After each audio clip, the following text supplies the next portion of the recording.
Okay, so now you images that are your slides, but you might want something a little more dynamic.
ini ya.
Good morning, distinguished guests, ladies and gentlemen. Welcome to BINUS University JWC Campus Jakarta on day one of the EU Values International Conference 2025. Please give a round of applause, everyone. Thank you very much. My name is Serafin Ernesta, and it is my honor to serve as your Master of Ceremony today. We are very pleased to welcome all the panelists, scholars, diplomats, and all the participants joining us today from across the regions. Thank you for being with us today. This morning, we are truly privileged to be joined by our esteemed guest. So, welcome to His Excellency Denis Chaibi, the Ambassador of the European Union for Indonesia. Please, a round of applause, everyone. We are welcome the Senior Advisor for Investment Equity and Partnership, Ministry of Investment and Downstream Industry and EU Values Partner Network, BINUS University, Professor Dr. Tirta Nugraha Mursitama, PhD. EU Values Network Coordinator and President of IBEI, Professor Yasin Jordana. BINUS Senayan Campus Director, Dr. Andes Andrian Chang, MBA. Head of International Relations, BINUS University, Mr. Ranga Aditya, PhD. Thank you very much for joining with us today. Ladies and gentlemen, to officially open today's conference, we will begin with the opening remarks. To start, we kindly invite Professor Yasin Jordana as the EU Values Network Coordinator and President of IBEI to deliver the first opening remarks. So please, giving him the warm of applause.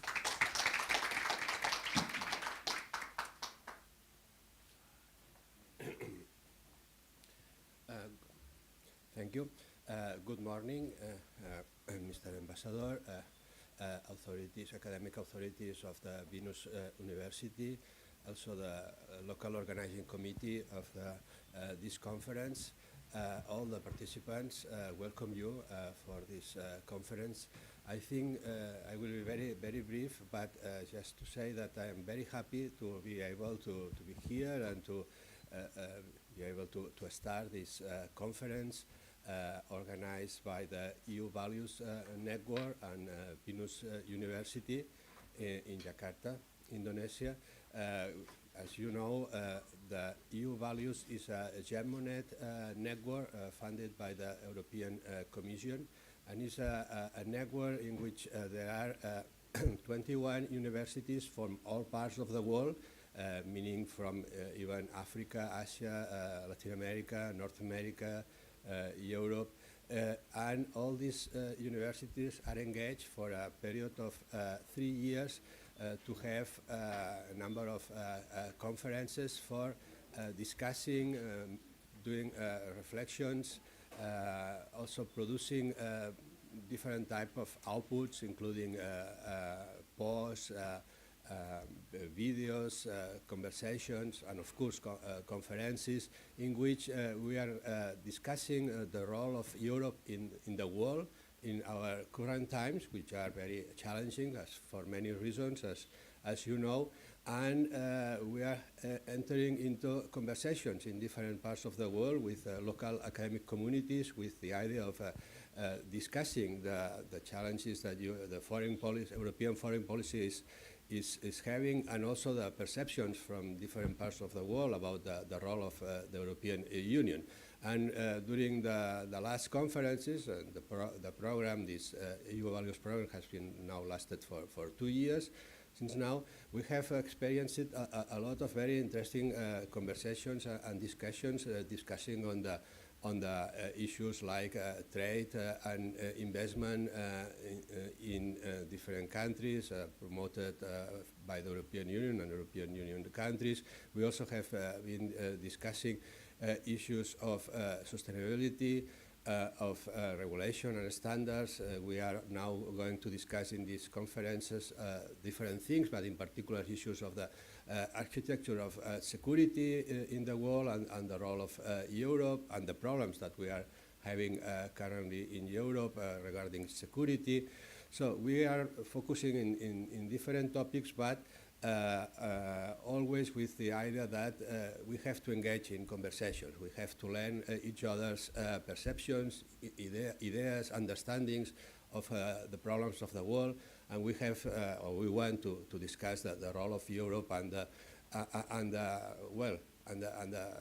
how this can be, how we can engage in fruitful relations and collaborations in this way. No? So we are academics, but the purpose of this EU network, the European Values Network, is not doing just research. It's much focused on outreach, dissemination, discussion, joint reflections, and this is the type of activities that we are doing, and we expect to do this in this conference that we are starting now, and hope that we will have a lot of very fruitful conversations today and tomorrow. So thank you very much for coming. Thank you, sir. Thank you for the amazing opening remarks. The next, we would like to invite the Professor Dr. Tirta Nugraha Mursitama, PhD, to give the opening remark. Please give a round of applause, everyone.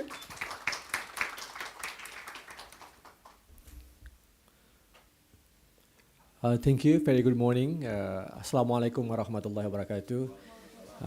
First of all, I would like to welcome Excellency Dennis Chaibi, our long-time partner for BINUS University and also for the government.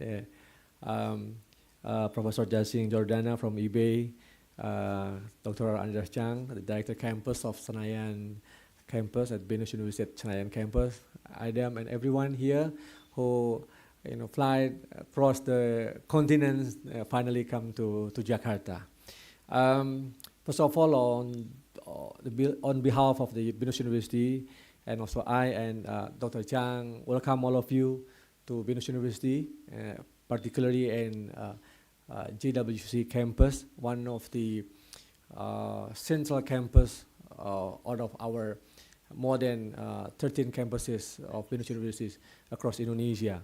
This is the one of the landmark campus of BINUS University, specifically for the international education, under the leadership of Dr. Chang. Here we conducted undergraduate program, master program, also PhD program. And through this conference, we have been working together with IBEI, with all the consortium, I think nearly 10 years now, but for the second project, there's also a very nice opportunity for BINUS University that we learned a lot. We went to many conferences, even during the COVID, we went to, I think, Berlin, and we went to other cities in Europe, and just we returned from Istanbul last June, and then some of us also went to Chile. So this is an incredible intellectual or epistemic community. So not only enrich our understanding, but also broadening our network. So for BINUS lecturers or BINUS professors, it also create a very good confidence. And one of the things, now I am also serving in the position with the government. We're working closely with the Excellency Dennis Chaibi and all the team. And one of the under leadership of Excellency Dennis Chaibi was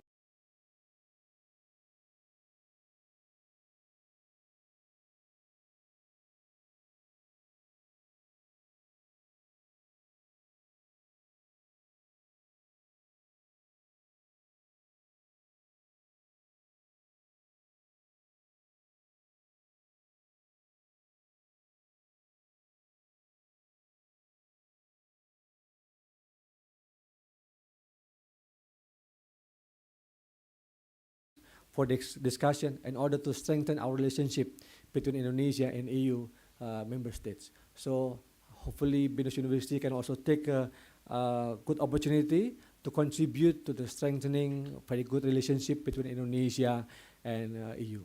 So again, welcome all of you, and hopefully during the 2 days conference will be fruitful discussion, enlightening your intellectual curiosity, and also to broaden the network. And don't forget to enjoy Jakarta, and if you have time, enjoy Indonesia. Thank you very much, and very good morning.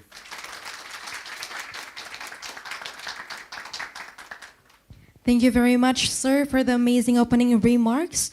We're gonna invite to our ambassador of the European Union for Indonesia, His Excellency Dennis Chaibi. Please give him a round of applause, everyone. Thank you, Dr. Chang, Professor Mursitama, pleasure to see you. Professor Jasin Jordana, nice to meet you. Dear colleagues, technology up. So, on behalf of the European Union, it is a huge pleasure to be here and to welcome you at this important conference.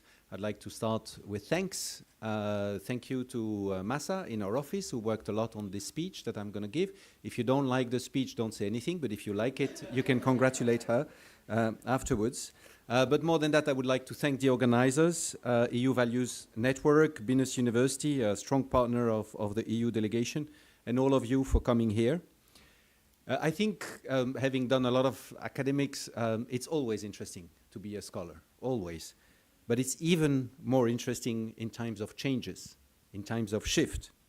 So if you were a scholar in, let's say, 1948, post-World War II, a new order, and you would be Morgenthau and write about politics among nations.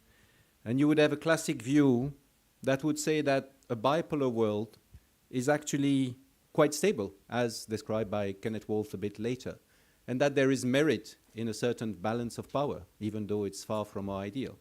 But 1945 till 1989 produced a lot of things that are interesting seen from Indonesia.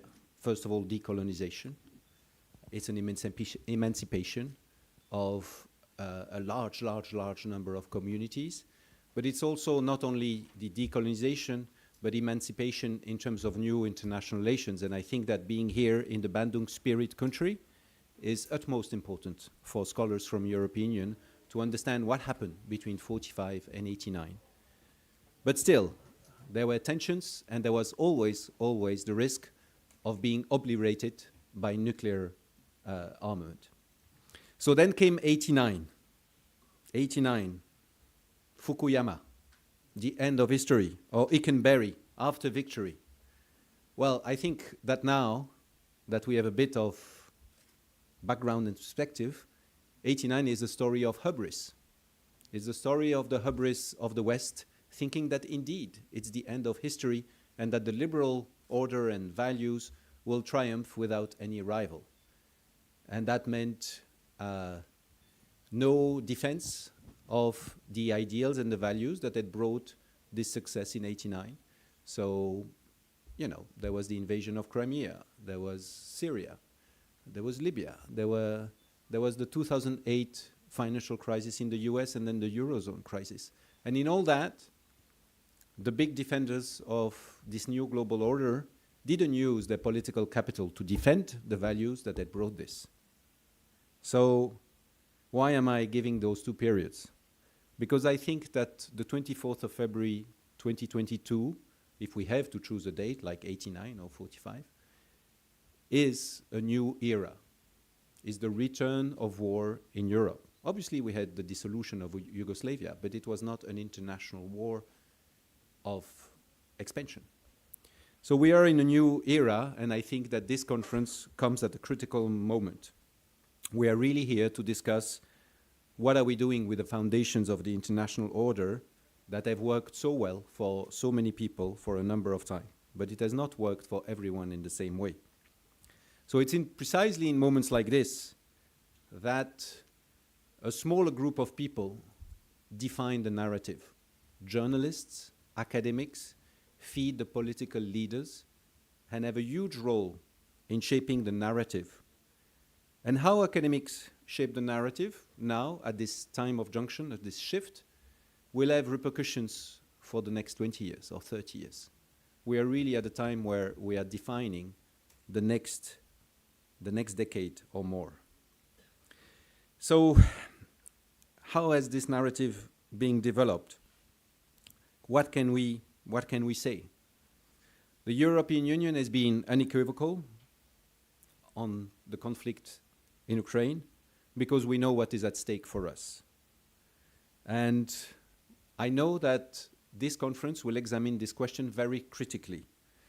Over the next 2 days, you will explore what European values mean in practice, how it is perceived beyond Europe's border, and how they can be applied to the challenges of today.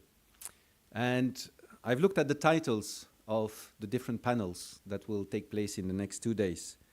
And I can see that you'll be very frank and very critical, and it's good, but I'd like also to plea for being constructive. The European Union is a fascinating political experiment. Since 1648, the entire world has been built on the concept of sovereignty. Westphalia, 1648. And the European Union has come with a different political project that says, well, sovereignty can be put in perspective, and we can look at supranationalism as a way of governance. And you know, if you look at the 20th century history of ideas after the World War, there's really two big ideas that, you know, led people to think. One is communism, and the other is European Union. But at the end of the day, we're in a very capital world, capital intensive, whatever countries say. So, as we've seen after '89, it's very dangerous to have just one system of governance. So when you are criticizing the EU, also think about the dimension that the EU brings intellectually to governance and to the way we can live together, hopefully in peace. So, on these words, I really wish you a lot of interaction, and I express the hope that this conversation with Indonesia will be fruitful. In all this shift and all this crucial moment, it's exactly countries like Indonesia, and we call Global South and we put everyone together. Every country is different. But it's clear that Brazil, India, South Africa, Nigeria, Indonesia will play a crucial role in shaping the narrative. It's not going to be, and we can see it over the last almost 4 years, it has not been a narrative that is shaped by US-EU, not at all. And this trend of shaping the narrative by Brazil, India, Indonesia will only increase. These countries are on the up. So I really thank the Indonesian friends and academics who are here, and I wish you very enriching conversations. Thank you.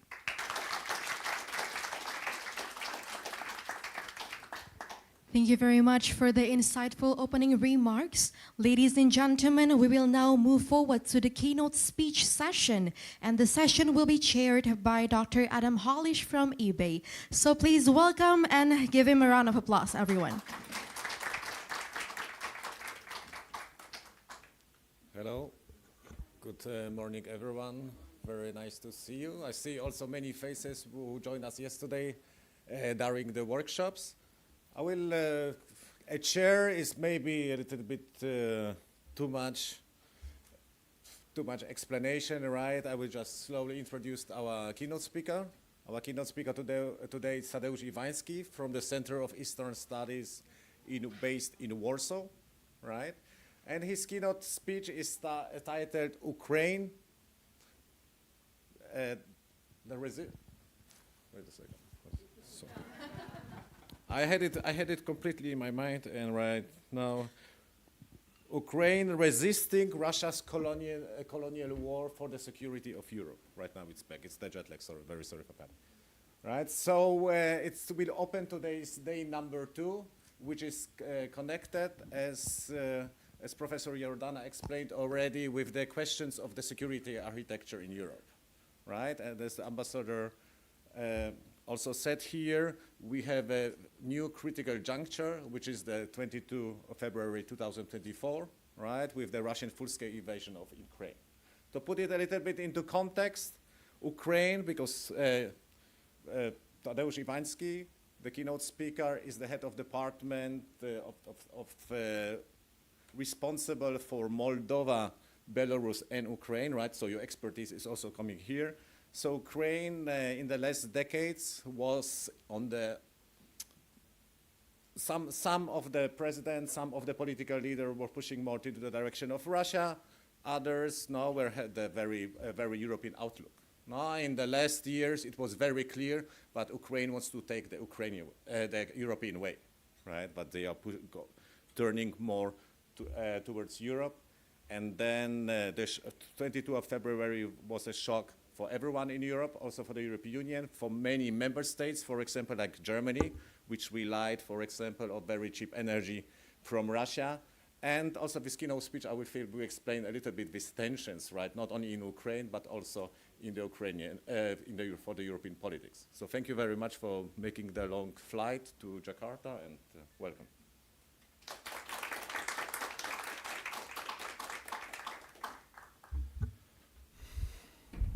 Hello.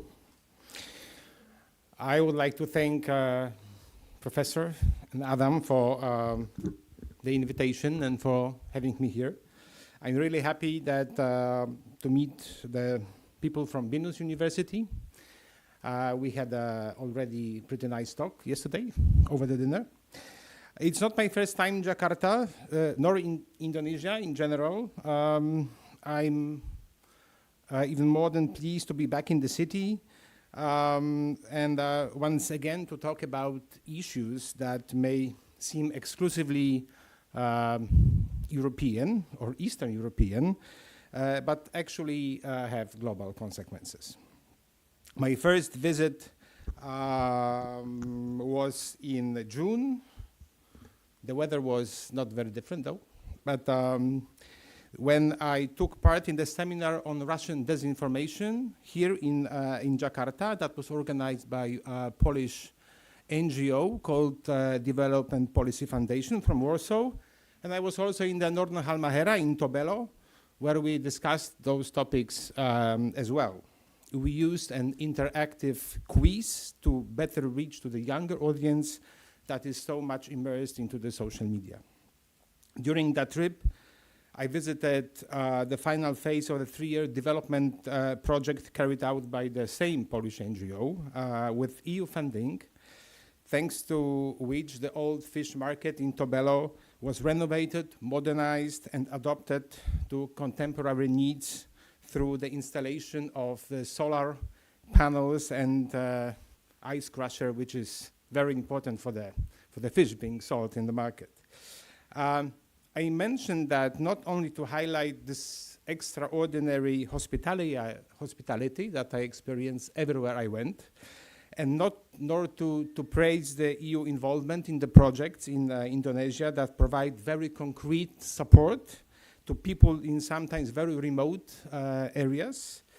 I mentioned it to show that the world has become small and that the challenges that we face in Europe have an important impact on the challenges you face in Asia. The roundtable today that will conclude, let's say, the Ukrainian segment of the conference will be devoted precisely to this topic, about the global impact of war in Ukraine. So I would like to share my reflections about the war based on the nearly 4 years of observing Russia's war against Ukraine. At the Center for Eastern Studies, OSW, we have been studying the war very closely, in details and from multiple angles. Adam, who is one of the person tireless who bring us all together here, knows it very well. He visited the Center for Eastern Studies this year in September and left overwhelmed with the tons of reports about Ukraine, Russia, Belarus, Moldova, the Caucasus, Central Asia, and China. OSW has the largest analytical team in Europe, I think, dealing with those countries and regions. There are up to 30 experts working on social, political, and economic transformations in Eastern Europe on an everyday basis. So the war in Ukraine is at our doorstep, especially we feel that in Poland. And it is in the center of attention. It is the first and almost existential threat to the nations in Central Europe since the Second World War. The 3 decades following Solidarność movement, the fall of the Berlin Wall, and the collapse of the Soviet Union were the golden era of prosperity of the region. Thanks to political freedom, democracy, and free market reforms, we joined NATO, we joined the EU, and our GDP increased 10 times. However, this would not be possible if the former dominant power, Russia, which politically controlled the region from the Baltic states to Balkan states and Eastern Germany for nearly half a century after the Second World War, had not become weaker and focused on itself. The collapse of the Soviet Union was at the same time the fall of an empire. that brought freedom to the Soviet republics, including Ukraine. But for the Russian elites, it was, as Vladimir Putin once described it, the greatest catastrophe of the 20th century. In those words that shocked many, but motivated only a few, a threat was hidden. Soon after, in 2008, the intervention in Georgia came, and 6 years later, the annexation of Crimea.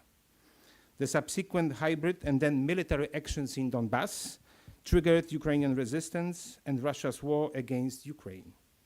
However, Russia did not achieve its goal back then, so 8 years later, using different and much more brutal instruments, it tried again.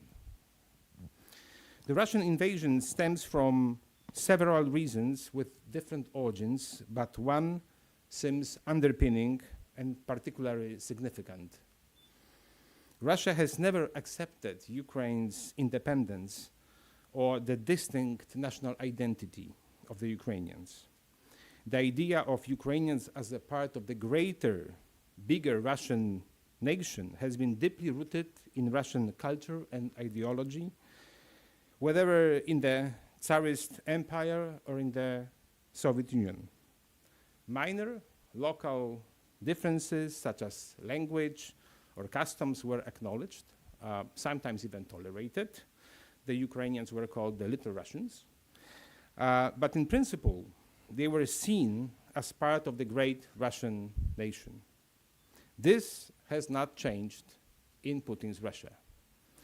When he spoke of the collapse of the Soviet Union as a catastrophe, he also meant the separation of Ukraine, which accelerated the process of Ukrainian national emancipation.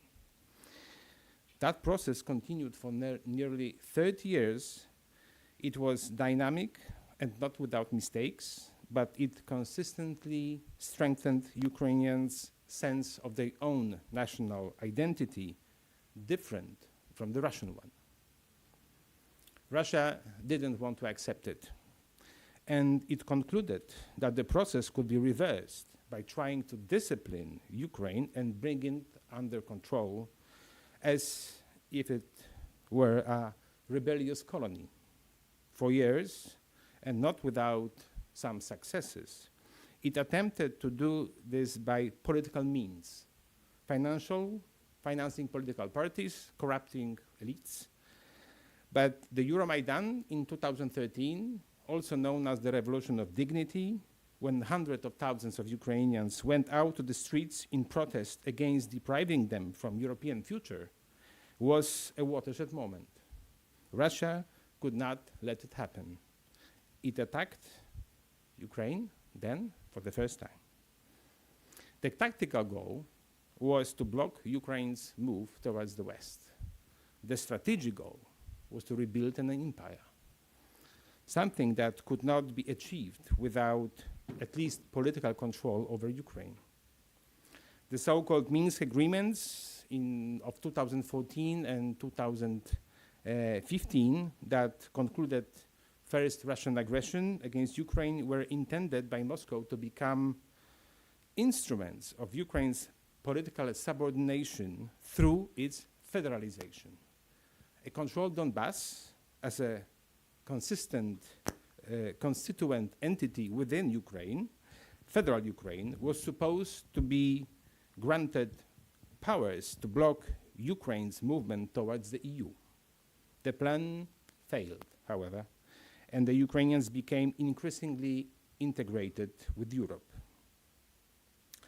The aggression against Crimea and Donbass in 2014 also became a turning point in how the Ukrainians were perceiving Russia.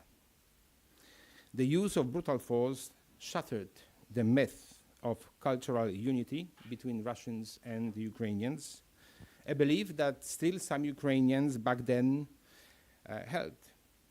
The pace of distancing themselves from Russia accelerated, and so did the process of deliberate adoption of Ukrainian national identity.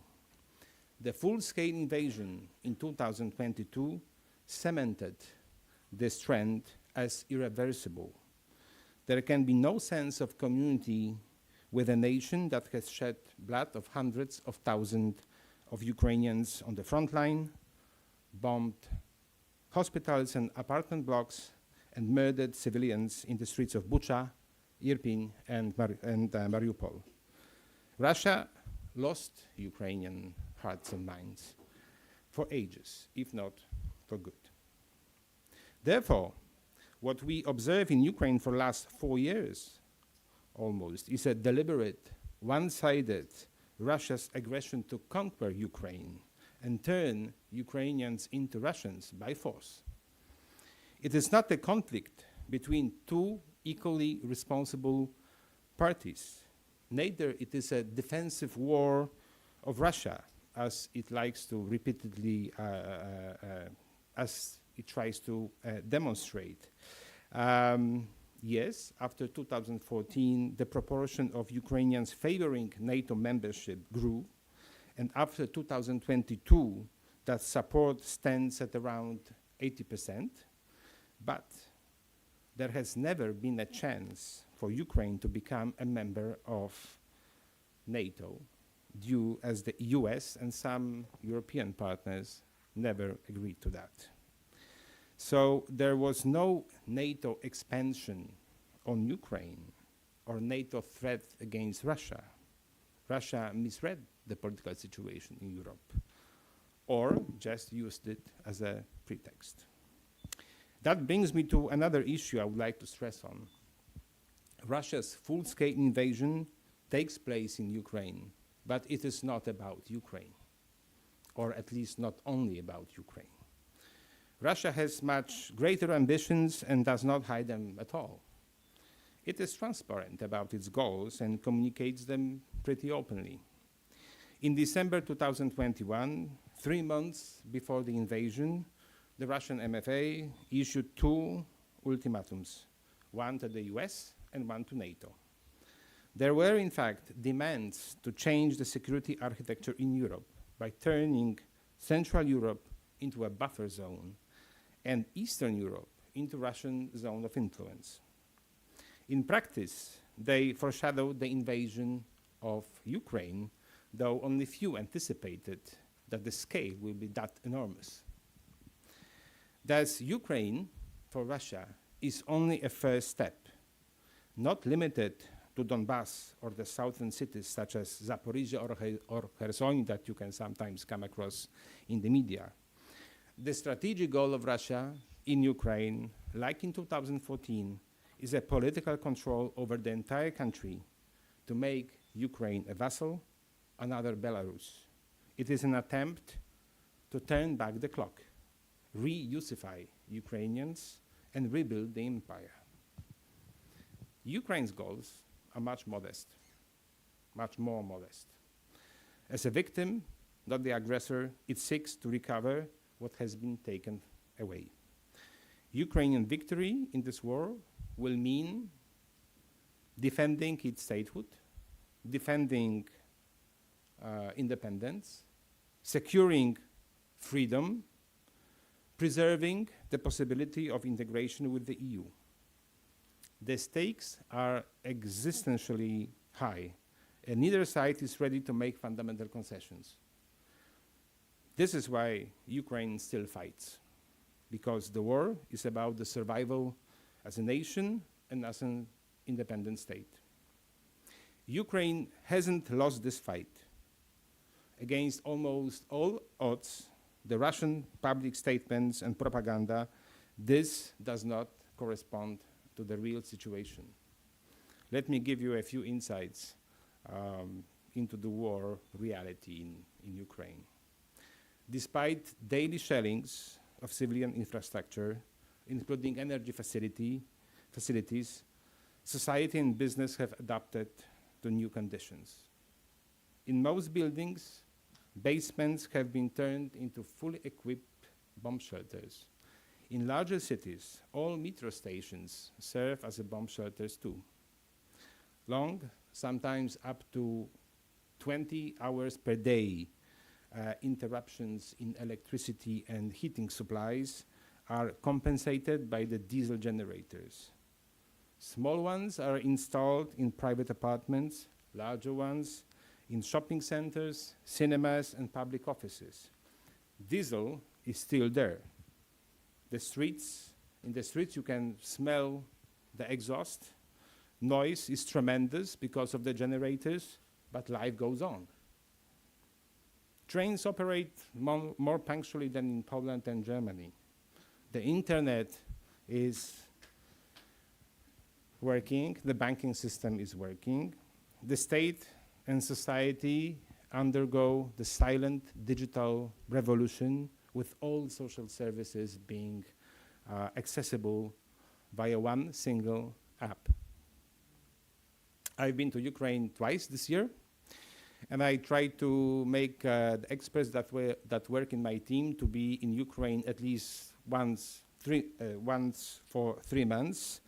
The goal is to have the first-hand information about living conditions and social moods.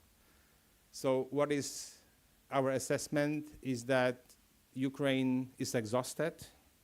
There is fear, but there is, at the same time, there is no panic, and there is no sense of defeatism.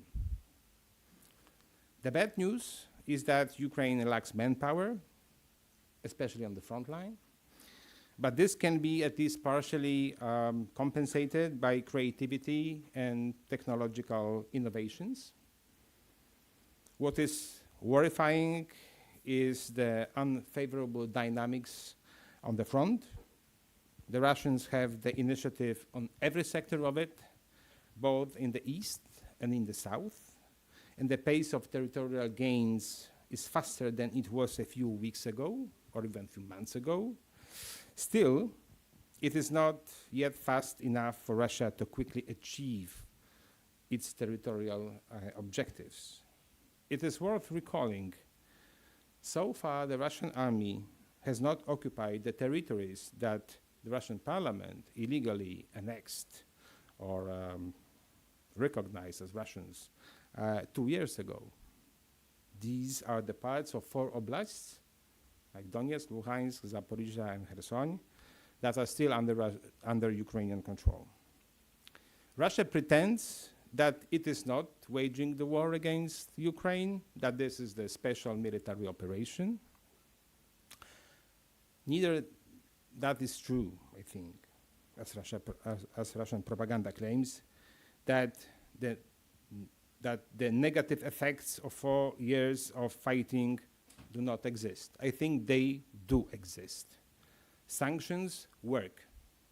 They increase the cost of the war for the Russians and have, which is probably even more important, the longer term effect. Ukrainian attacks on Russian territory are also effective.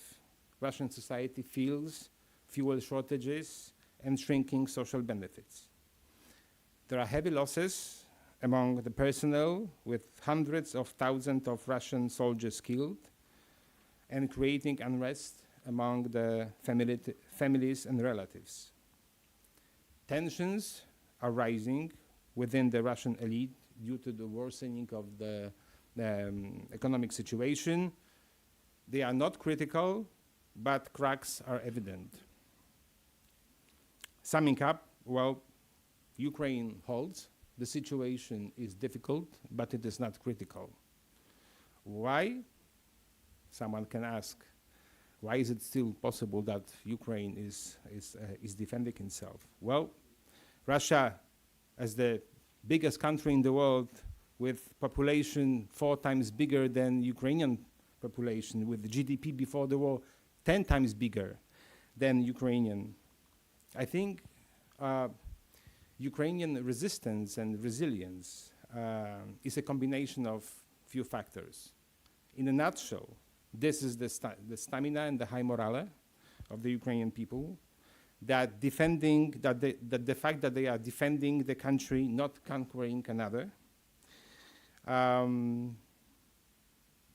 This is also due to the effective and spectacular deep strikes on Russian energy sector and military potential. But what is probably the most important is the lesson of Bucha, Irpin, or Izium that give no alternative to continue fighting. In these towns, thousands of Ukrainians were found assassinated by Russian soldiers before they retreated.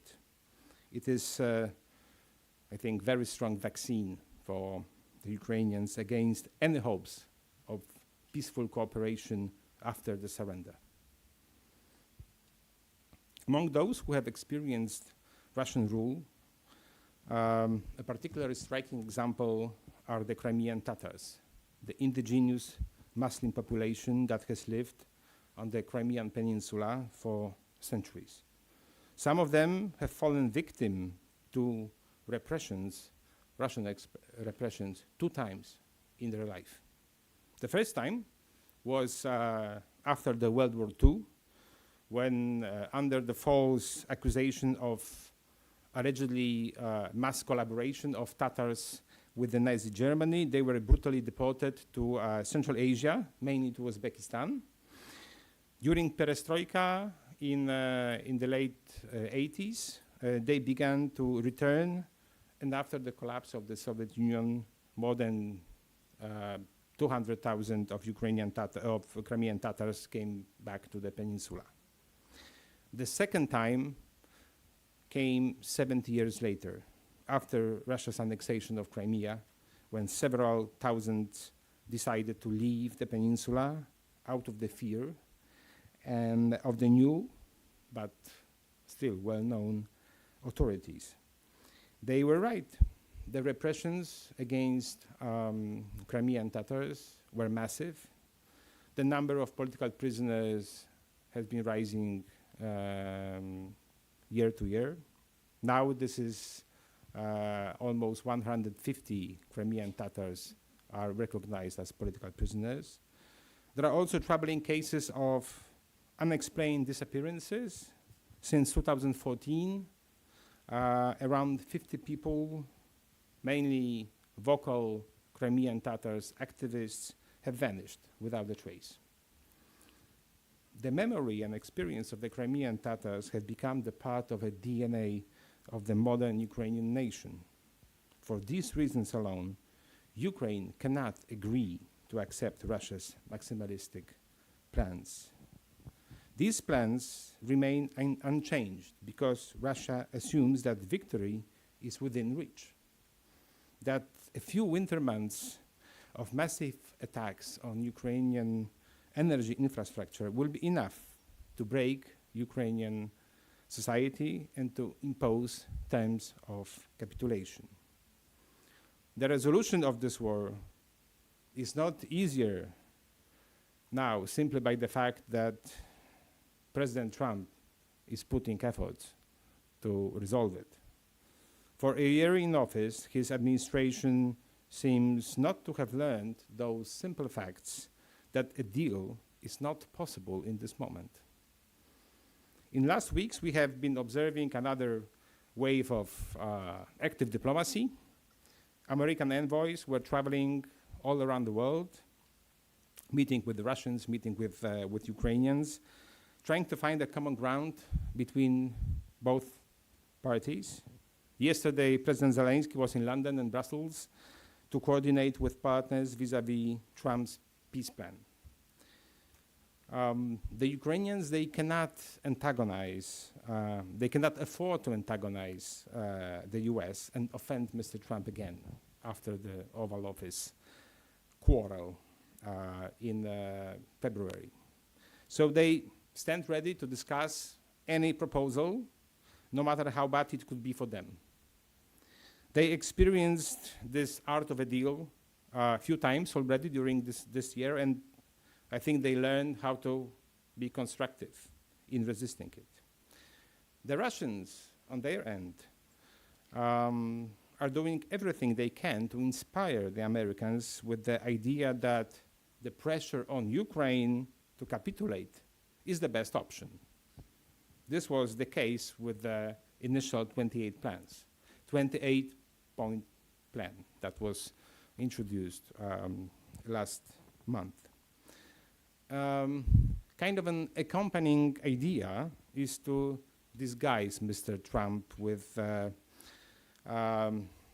with the fact that resolving of this conflict is so complex and so difficult that he can, that Mr. Trump might want to retreat, to phase out from resolving it. And take all the toys with him. By toys, I mean the intelligence and the sophisticated weapons without which Ukraine cannot, will be very weakened in fighting Russia. Neither Russia is winning the war big, neither Ukraine is losing it, so the compromise, in my opinion, cannot be reached, at least in coming months. Still, both parties are not ready for fundamental concessions, so the fight on the front line and the fight for the Trump's ear will continue. But still, this fight can be won and justice can prevail if there is a political will for it. And here the active role of the EU is crucial. The EU and its member states collectively, we possess military and financial potential that is several times greater and bigger than the one of Russia. Yet still, mental and political limitations prevent us from using it. There is neither the agreement on broader use of Russian assets frozen in Europe, nor on creating a financial instrument to build a credit that can be granted to Ukraine to cover civilian expenditures and part of military expenditures next year and 2027. There is also no agreement to supply Ukraine with the long-range missiles which would help to strike deep in Russian territory. Meanwhile, Russia is already at war with Europe. Although its military tools they are using are not on the scale that it is using against Ukraine.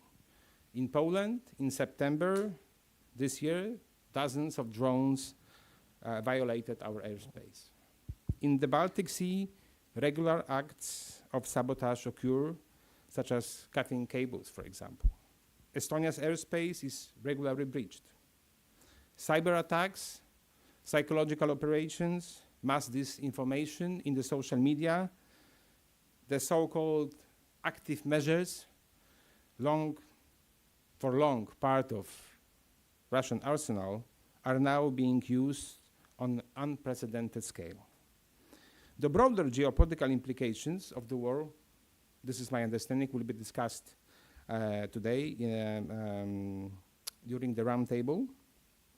I will skip my reflections on China-Russia nexus now, but briefly address the implications for Europe. Russia's aggression against Ukraine has awakened the old continent from its lethargy, from the end of history, as Francis Fukuyama once described it. The awakening is slow, but it is progressing. Defense spendings are rising. Poland already at the 5% of GDP. The defense industry is reviving. Debates about conscripting are back. Europe is also realizing that it can prosper without Russian energy resources and without an export to Russia.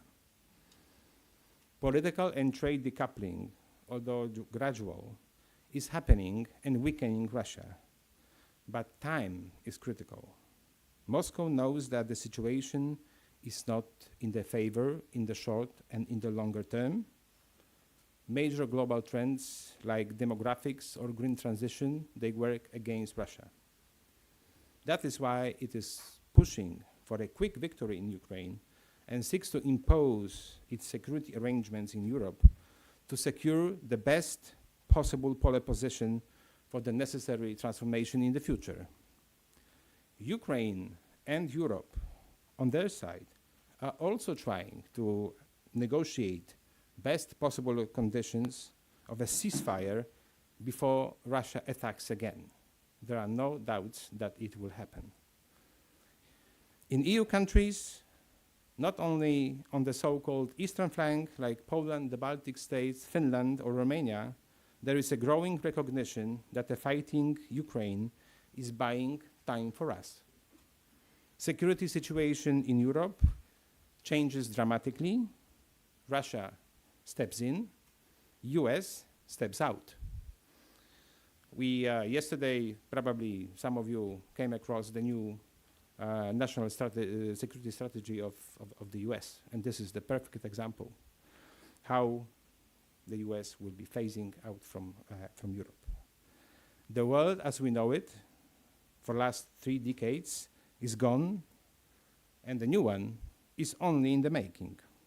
We are in the new era, and thank you, Mr. Ambassador, for bringing that up. Thank you very much.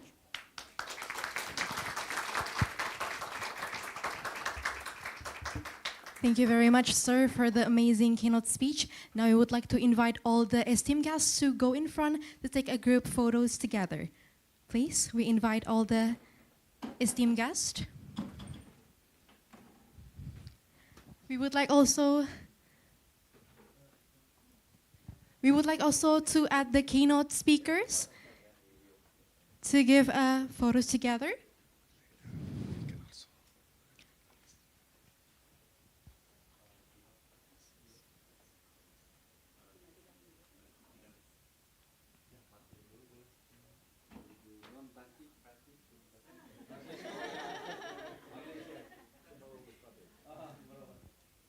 Okay.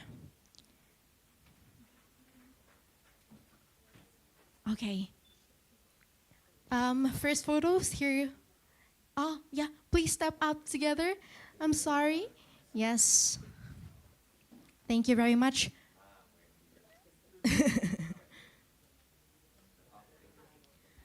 All right. 3, 2, 1. With formal pose. Once again, 3, 2, 1. Okay. Our Simcast, can we look at the front so the participant can take the pictures with us together? Adam, please. Yes. Please sit down. Thank you very much.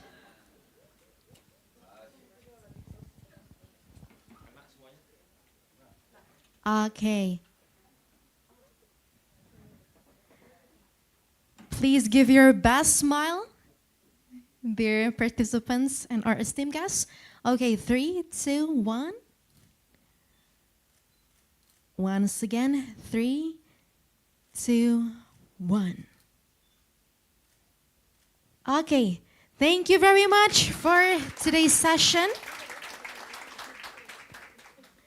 Okay, we will now moving. Thank you very much, sir, His Excellencies, to come here together with us.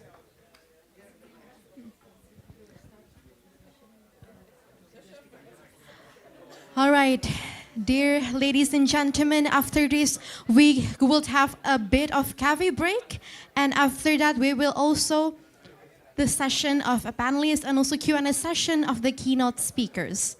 Yes. Thank you for being with us today. We will now having a quick coffee break. Thank you very much.